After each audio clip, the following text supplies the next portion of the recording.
అది చాలామంది వాట్సాప్లో వచ్చి ఉంటుంది. రాని వాళ్ళకి ఈ సందర్భం చాలా గొప్పది, నిజంగా హృదయాన్ని ద్రవింపజేసేది, సత్యం కూడాను. నాన్న ఎందుకో వెనకబడ్డాడు, అది శీర్షిక. అమ్మ 9 నెలలు మోస్తే నాన్న 25 ఏళ్ళు. రెండూ సమానమే అయినా నాన్న ఎందుకో వెనకబడ్డాడు.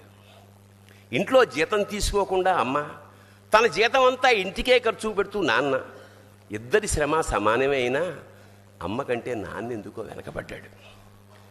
ఏది కావాలి అంటే అది వడ్డీ పెడుతూ అమ్మ, ఏది కావాలంటే అది కొని పెడుతూ నాన్న. ఇద్దరి ప్రేమ సమానమే అయినా అమ్మకొచ్చిన పేరు ముందు నాన్న ఎందుకో బాగా వెనకబడ్డాడు. ఫోన్లోనూ అమ్మ పేరే, దెబ్బ తగిలినప్పుడు అమ్మ అని పిలవడే, అవసరం వచ్చినప్పుడు తప్ప మిగతా అప్పుడు గుర్తురానందుకు నాన్న ఎప్పుడైనా బాధపడ్డా ఏమో. ఇద్దరూ సమానమే అయినా పిల్లల ప్రేమను పొందడంలో తరతరాలుగా నాన్న ఎందుకో వెనకబడ్డాడు.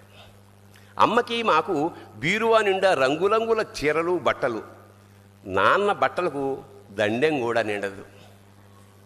తనని తాను పట్టించుకోవడం రాని నాన్న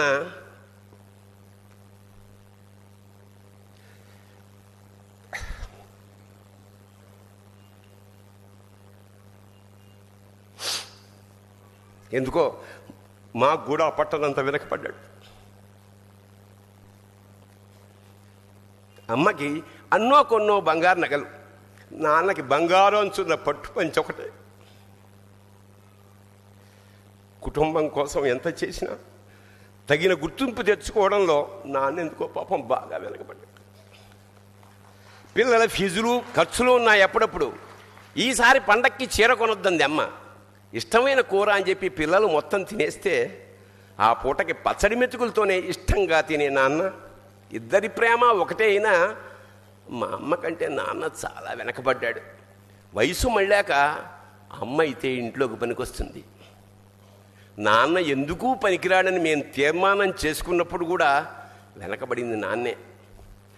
నాన్న ఇలా వెనకబడిపోవడానికి కారణం ఆయన మా అందరికీ వెన్నెముక కావడమే. వెన్నెముక వెనక ఉండబట్టే కదా దన్నుగా నిలబడగలుగుతున్నాం. ఇదేనేమో నాన్న వెనకబడిపోవడానికి కారణం. శివోహం.